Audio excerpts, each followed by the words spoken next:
Salut à tous et bienvenue sur ma chaîne Wichton, mes petits bricolos. Alors aujourd'hui une vidéo sur comment poser des boîtes à encastrer dans des cloisons sèches. Ces boîtes serviront à poser des interrupteurs, des prises de courant, enfin tous les appareillages que l'on trouve dans notre logement. Donc quelles sont les méthodes de pose, et puis vous présenter une gamme de produits que j'utilise, que vous trouverez bientôt sur ma boutique Louèche Puy en Shop.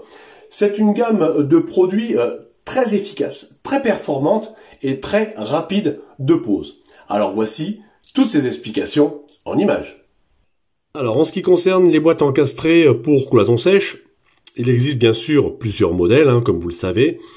Ici on a affaire à des boîtes simples pour un module ou deux petits modules bien sûr, des boîtes de 2 modules, 3 modules, 4 modules, que ce soit horizontal ou que ce soit vertical. Quant à la qualité bien sûr du produit, tout dépendra bien sûr du fournisseur choisi.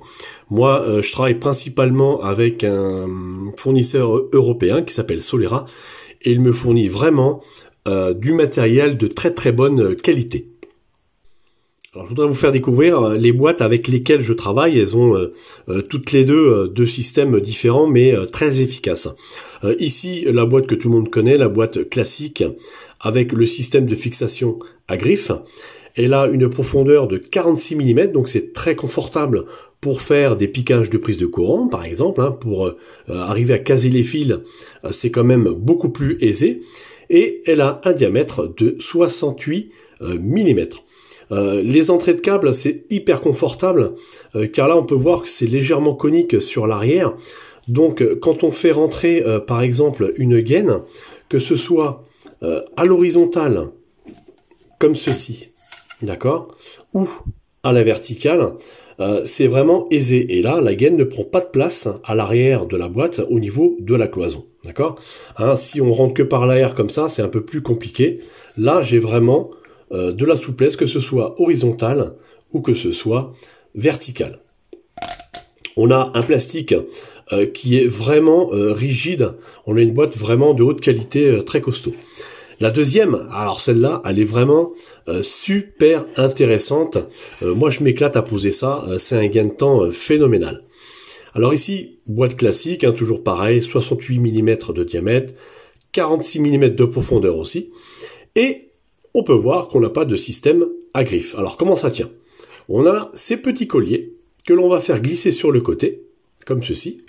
Alors par contre, il ne faut pas le passer là, il faut le passer juste comme ceci. Et on va entendre les petits clics. Voilà. Là, le collier il est rentré et il tient. On va faire la même chose de l'autre côté. Même chose. D'accord? Ça tient. Alors, vous voyez que là, les crochets sont vraiment portés sur les extérieurs. Donc, on va faire un trou, on va installer notre boîte. Et une fois que la boîte sera posée, on va tirer. Jusqu'à temps que ça touche contre le placo. D'accord? Ou un mur de briques, parce que c'est valable pour des murs creux, comme ceci, d'accord? Une fois que la boîte est tenue au niveau du placo, on a un bon maintien, nous avons la possibilité soit de couper le collier au cutter, ou soit, moi comme je le fais, on a la possibilité de le rabattre à l'intérieur, pour pouvoir éventuellement redémonter la boîte un jour si on a besoin. Donc une fois que c'est fait, on va rabattre la partie du collier à l'intérieur. Même chose de l'autre côté. Voilà, tout est prévu, là j'espère que vous voyez bien. Voilà. Comme ceci, ok? Ça ne nous empêche pas de pouvoir mettre notre appareillage, on a de la place, il n'y a rien qui nous gêne. En ce qui concerne le démontage, si par exemple un jour vous avez besoin de démonter cette boîte, vous voulez mettre une boîte de 2 modules par exemple, il suffira simplement de tirer un petit peu sur vos colliers, les retirer comme ceci, d'accord? Et ici, on appuiera sur la petite languette, on tirera légèrement sur la petite languette pour pouvoir repousser, d'accord? Sans le perdre, bien sûr, on fera la même chose de l'autre côté. On poussera, d'accord? Et là, on pourra retirer notre boîte et installer vraiment autre chose à la place. Alors, dans la même gamme de boîtes, il existe aussi des boîtes avec des entrées de câbles souples pour avoir une meilleure étanchéité à l'air.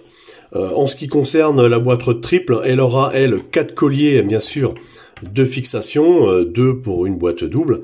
Et aussi, exceptionnellement, sur cette boîte-ci triple, qui a donc un système à griffe, en supplément, on pourra éventuellement rajouter, c'est prévu pour 4 colliers donc de fixation pour avoir un meilleur maintien.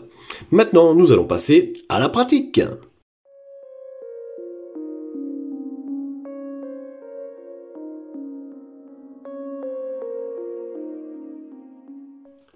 Donc ici, j'ai sorti ma gaine, je vais pouvoir la rentrer donc dans ma boîte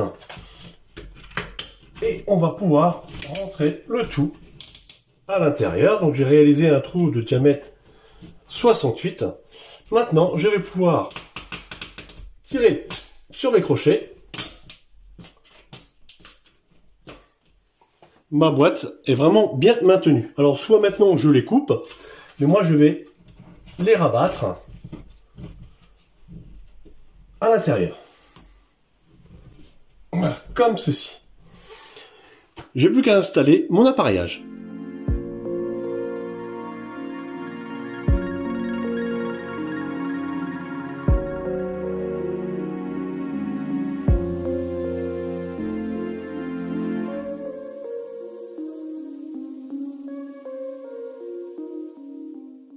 Alors pour la pose de boîte double, Solera a vraiment pensé à tout. Ils nous ont gentiment tracé les axes, donc avec un petit percement, pour pouvoir faire le tracé et percer 2 trous de diamètre 68.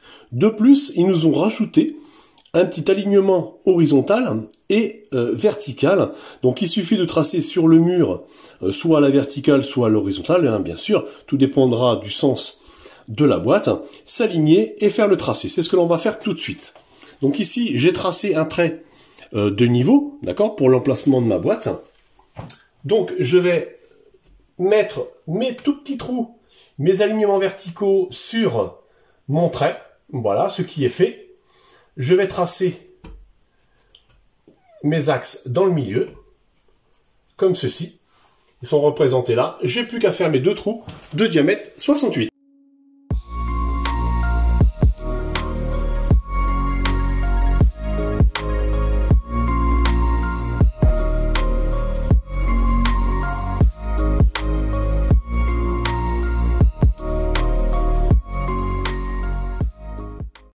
Ici, même chose, on rentre la gaine dans la boîte.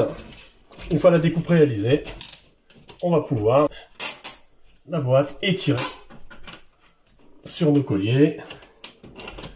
On va faire la même chose. On va rentrer l'extrémité des colliers.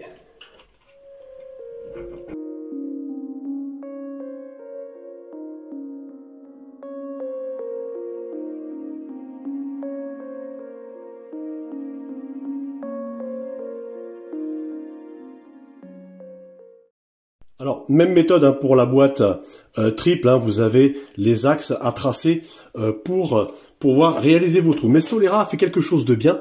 Il a inventé un petit appareil qui est vraiment génial. Alors, si vous avez déjà un trou comme celui-ci, il suffit de positionner cet instrument à l'intérieur du trou, d'accord? Il suffira de le mettre de niveau ici, donc que ce soit à l'horizontale ou à la verticale, d'accord? Donc ici, ça nous intéresse à l'horizontale, on met ça de niveau, voilà, comme ceci. Et ici, je dois tracer à cet endroit précis et à cet endroit précis. Là, j'ai plus qu'à aller réaliser mes 2 trous.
Voilà pour cette vidéo mes petits bricolos, j'espère que tout est clair pour vous. N'hésitez pas à laisser des commentaires si vous avez des questions. Et je vous dis à bientôt pour d'autres aventures. Ciao ciao.